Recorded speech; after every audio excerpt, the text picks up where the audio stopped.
రాజకీయాల్లో తీసుకునే ప్రతి నిర్ణయం పెద్ద ప్రభావాన్ని చూపుతుంది.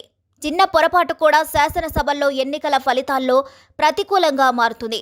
మొన్నటి ఆంధ్రప్రదేశ్ ఎన్నికల్లో వైఎస్ఆర్ కాంగ్రెస్ పార్టీ ఎదుర్కొన్న పరాజయానికి ఎన్నో కారణాలున్నప్పటికీ అసలు మలుపు మాత్రం 2023 సెప్టెంబర్ 9న ప్రారంభమైందని రాజకీయ విశ్లేషకులు చెప్తున్నారు. అప్పటి వరకు వైఎస్ఆర్ కాంగ్రెస్ పార్టీ రాష్ట్రంలో బలంగానే ఉండేది. కానీ ఆ రోజు తీసుకున్న ఒక నిర్ణయం ఆ పార్టీ భవిష్యత్తుపై తీవ్ర ప్రభావం చూపించింది. అదే స్కిల్ డెవలప్మెంట్ కేసు పేరిట అప్పటి ప్రతిపక్ష నేత చంద్రబాబు నాయుడు అరెస్టు. ఆ అరెస్టు 2024 ఎన్నికలకు దాదాపు 9 నెలల ముందు జరిగి రాష్ట్ర రాజకీయ సమీకరణాలని తారుమారు చేసింది. చంద్రబాబు అరెస్టు టీడీపీ శ్రేణులను ఒకేసారి రోడ్డుపైకి రప్పించింది. ఆగ్రహంతో నిండిన కార్యకర్తలు ఉద్యమం మొదలుపెట్టారు.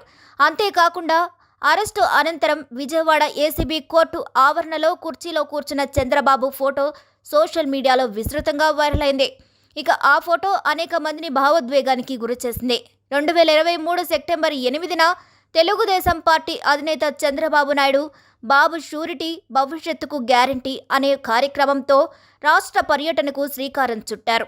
2024 ఎన్నికలకు పార్టీ శ్రేణులను సిద్ధం చేయాలనే ఉద్దేశంతో ఆయన పర్యటనలు ఆరంభించారు. అందులో భాగంగానే ఉమ్మడి కర్నూలు జిల్లా నంద్యాలకు చేరుకున్నారు. ఆ రోజు బస్సులోనే విశ్రాంతి తీసుకుంటున్న సమయంలోనే అనుకోని పరిణామాలు చోటు చేసుకున్నాయి. తెల్లవారుజామున సెప్టెంబర్ 9న తేదీన 6 గంటల సమయంలో డీఐజీ రఘురామిరెడ్డి నేతృత్వంలో ఏపీ సిఐడి బృందం హఠాత్తుగా అక్కడకు చేరుకుంది. స్కిల్ డెవలప్మెంట్ కేసులో అక్రమ ఆరోపణలపై చంద్రబాబును అరెస్ట్ చేస్తున్నామని నోటీసులు అందజేశారు. ఇక ఈ పరిణామంపై చంద్రబాబు న్యాయవాదులు తీవ్రంగా ఆక్షేపించారు. ఎలాంటి సాక్ష్యాలు లేకుండా అరెస్టు ఎలా చేస్తారు? ఎఫ్ఐఆర్లో ఆయన పేరు ఎక్కడుందో చూపించాలంటూ నిలదీశారు. ఇదే విషయంపై చంద్రబాబు కూడా అధికారులను గట్టిగా ప్రశ్నించారు. అయితే అన్ని ఆధారాలు కోర్టుకు సమర్పిస్తామని చెబుతూ డీఐజీ రఘురామిరెడ్డి ఆధ్వర్యంలో అధికారులు బలవంతంగా చంద్రబాబును అదుపులోకి తీసుకుని విజయవాడకు తరలించారు. ఇంకా 2024 ఎన్నికలకు ఇంకా 9 నెలలు ముందు జరిగిన చంద్రబాబు అరెస్టు రాష్ట్ర రాజకీయాల్లో ప్రకంపనలు రేపింది.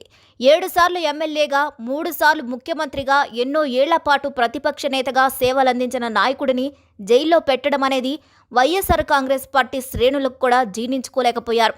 పార్టీకి చెడ్డ పేరు వస్తుందని, ప్రతీకార రాజకీయాలు ఎప్పటికీ నచ్చవని వైసీపీ నాయకులు సైతం అభిప్రాయాలు వ్యక్తం చేశారు. అయినప్పటికీ వెనక్కి తగ్గని వైసీపీ ప్రభుత్వం చంద్రబాబుపై నమోదైన స్కిల్ డెవలప్మెంట్ కేసులో సెప్టెంబర్ 9న ఏసీబీ కోర్టులో హాజరుపరిచిన తర్వాత ఆయనను రాజమండ్రి సెంట్రల్ జైలుకు రిమాండ్ ఖైదీగా తరలించారు. అయితే కోర్టు ఆవరణలో కుర్చీలో కూర్చున్న చంద్రబాబు తన ఎదురుగా ఉన్న కిటికీని చూస్తూ ఉండిపోయారు. ఇక ఆ ఫోటో ప్రతి ఒక్కరి మనసును కదిలించింది. ఆ ఫోటోలోని భావాలు ఆయన మనసులో నడుస్తున్న ఆలోచనలను బయటపెట్టినట్టే అనిపించింది. ఆ చిత్రం సోషల్ మీడియాలో విస్తృతంగా వైరల్ అయ్యి ప్రజల్లో సానుభూతిని రేకెత్తించింది. చంద్రబాబు నాయుడు 15 ఏళ్లు ముఖ్యమంత్రిగా పనిచేసిన సమయంలో జరిగిన మంచి బయటకొచ్చింది. దీంతో యువత ముఖ్యంగా అప్పటి వరకు సైలెంట్గా ఉన్నప్పటికీ టీడీపీ శ్రేణులు ఈ అరెస్టుతో రెచ్చిపోయారు. అయితే టీడీపీని చంద్రబాబు అరెస్టు భయం వెంటాడుతున్న సమయంలో వైసీపీని బలోపేతం చేయడంతో పాటు మరోసారి అధికారంలోకి వచ్చేందుకు అవసరమైన కార్యాచరణ రూపొందించుకుంటూ వచ్చారు మాజీ సీఎం జగన్. అంతేకాదు, పూర్తిగా పాజిటివ్ ఓటింగ్నే నమ్ముకున్న జగన్ అదే తమకు మరోసారి అధికారాన్ని కట్టబెడుతుందని భావించారు. తన పాలనతో ప్రతి ఇంటికి వచ్చి మంచి జరిగిందని నమ్మితేనే వైసీపీకి ఓటేయాలని పిలుపునిచ్చారు. సంక్షేమ ఓటు బ్యాంకు బలోపేతం దిశగా అడుగులు వేస్తూ చాప కింద నీరులా సైలెంట్గా వివిధ కోణాల్లో యాక్షన్ ప్లాన్ అమలు చేస్తూ వచ్చారు జగన్. అంతేనా, 4 ఏళ్ల కాలం ఇచ్చిన హామీల్లో 98.5% అమలు చేశామని చెబుతూ ఆ అంశాన్ని ప్రజల్లోకి బలంగా తీసుకెళ్లే ప్రయత్నం చేశారు. ఇక మరోవైపు చంద్రబాబుపై ప్రజల్లో వస్తున్న సానుభూతిని తిప్పికొట్టే ప్రయత్నం చేశారు. కానీ వర్కౌట్ కాలేదు. సొంత పార్టీ నేతల నుంచే జగన్కు విమర్శలు రావడం మొదలయ్యాయి. అయినా వెనక్కి తగ్గని జగన్ చంద్రబాబు అరెస్ట్ ఆపడం ఎవరి తరం కాదు అన్నట్టు ప్రవర్తించారు. చంద్రబాబు దాదాపు 53 రోజుల పాటు రిమాండ్ ఖైదీగా ఉన్నారు.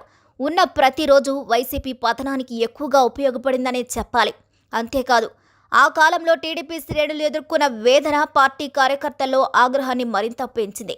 ఈ సమయంలోనే జనసేన అధినేత పవన్ కళ్యాణ్ ముందుకొచ్చి బీజేపీతో కలిసి 3 పార్టీల పొత్తును ప్రకటించారు. ఇక ఆ పొత్తే 2024 ఎన్నికల్లో టీడీపీ విజయం సాధించడానికి పునాదైంది.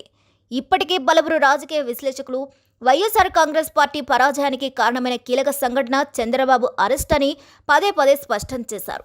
నేటితో ఆ ఘటనకు 2 ఏళ్లు పూర్తి అవుతున్న తరుణంలో టీడీపీ శ్రేణులు ఆ రోజులను గుర్తు చేసుకుంటూ భావోద్వేగానికి లోనవుతున్నారు. వైఎస్ఆర్ కాంగ్రెస్ కార్యకర్తలు మాత్రం దానిని రాజకీయ గుణపాఠంగా స్వీకరించినట్లు చెప్తున్నారు. ఈ వీడియోపై మీ అభిప్రాయాన్ని ఖచ్చితంగా కామెంట్ ద్వారా తెలియజేయండి. మరిన్ని అప్డేట్స్ కోసం మా ఛానల్ని లైక్ చేయండి, షేర్ చేయండి, సబ్స్క్రైబ్ చేయండి.